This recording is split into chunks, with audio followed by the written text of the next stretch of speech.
Watching an episode of the Pat McAfee Show is like attending Mass at sports church. Since its inception in 2015 as a YouTube livecast on Barstool Sports, and continuing through its move to ESPN, the show has been broadcast from an enormous studio-slash-home gymnasium dubbed the Thunderdome on McAfee's property outside Indianapolis, the city where he spent 8 seasons with the Colts as a punter. His guests all appear to be cast in his image, jocular white dudes with beards, only paler and softer of flesh. They're not athletes, they're not journalists, they're not even particularly good on TV, and yet they're on ESPN for 15 hours a week because they're friends with McAfee. Right, do you think the author resents this? They're not journalists, guys. They're not even athletes. When he really gets rolling, his flock will join in with some call and response, but instead of crying, I mean, as opposed to how the valuable insights of professional sports journalists who are about the most left-wing of all the different journalistic beats. I mean, sports journalists who stare in the face the obvious fact of nature that different groups have different gifts, but are just so, overwhelmingly left-wing and so dedicated to denying basic facts of life. So Pat McAfee got in trouble this week because he was praising Caitlin Clark, the new WNBA player, the rare white heterosexual star of the WNBA, and he praised her as a tough bitch or a new bitch or as a white bitch. And he meant it as a compliment, but he got so much criticism for using the term bitch that he backed down and apologized. So the author of this Atlantic piece practices, lives by, and venerates courtier morality, where you're constantly adapting what you say to changing norms. And like a courtier, like in a king's court, you are constantly aware of, how every word, every gesture might be interpreted by different members of the court. And it's this liberal enlightenment, buffered identity where people are expected to develop meaning and purpose and morality through deploying their own powers of reason, and that we can elevate ourselves to ever, more ethereal, out of body, away from those icky traditional ties of blood and soil and outmoded, traditional mores and religion. We're supposed to, become, highly rational courtier beings who are constantly adjusting what we say to changing mores so that we don't oppress anyone through words, right? Silence is violence. Out amen or praise Jesus, they belch out aloud, wad. Roughly translated, it means damn right. By the time McAfee retired unexpectedly from football at age 29 to concentrate full-time on the Pat McAfee Show, he'd made 50. So journalists really hate how much success former athletes have in the sports media industry. All right, and a lot of this comes from they want to preserve their own status. All right, they don't want interlopers. And just like virologists don't like the COVID leak hypotheses because it reflects terribly on their profession and it would have devastating consequences for their profession.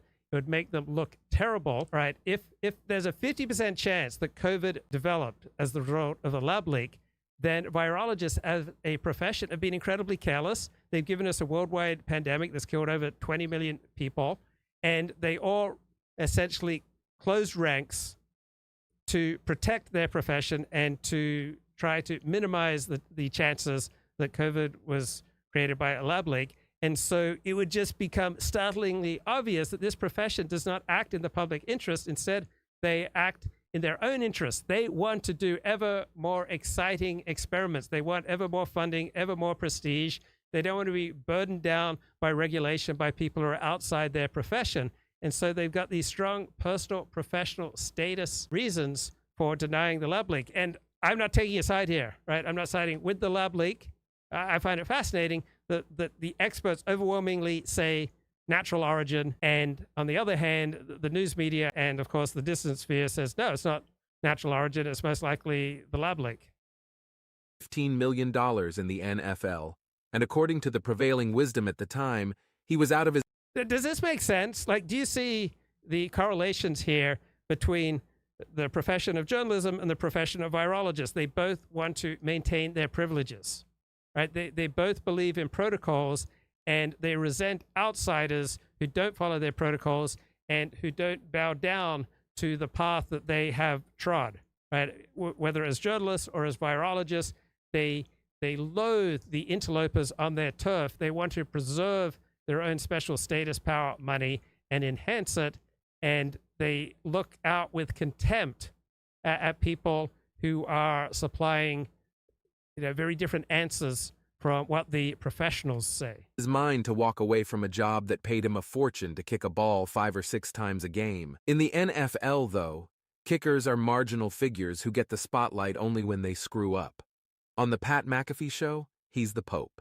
He often describes himself as a dumb punter, and his buddies on the show as a collection of stooges. But he's far more shrewd than he lets on, and he proved it when he accepted ESPN's offer. He's also a regular panelist on ESPN's College Game Day, and a commentator for the WWE's Monday Night Raw. McAfee might love pro wrestling even more than he loves football. The men who watch the Pat McAfee show, its audience is almost entirely male, share a lot in common with Pat McAfee. It's on in the weight room at the team training complex, WAD, or in the living room at the fraternity house, WAD, or on the TV above the bar at Buffalo Wild Wings, WAD. It's like background noise for committed sports fans.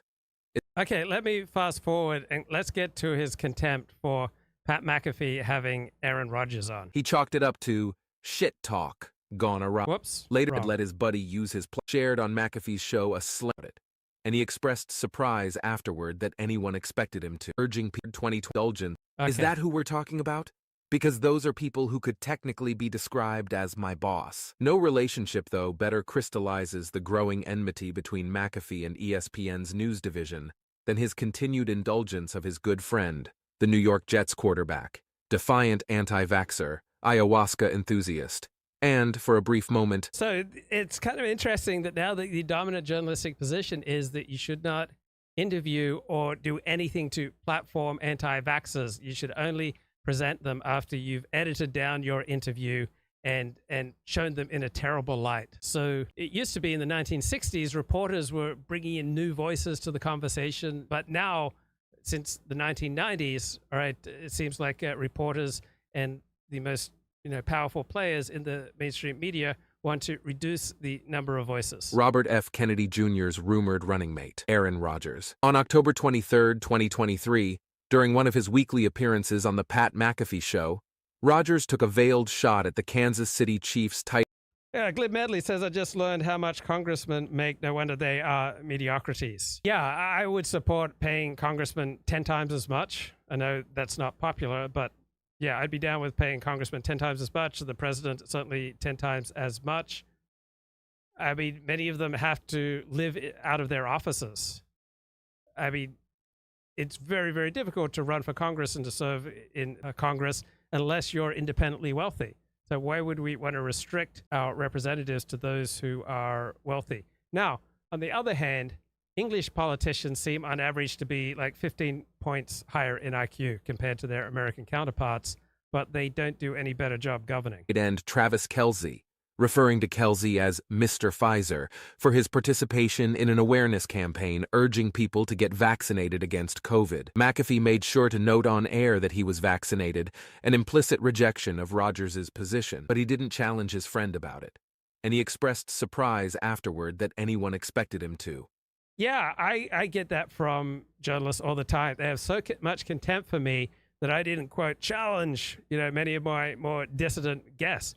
But I got better content from them.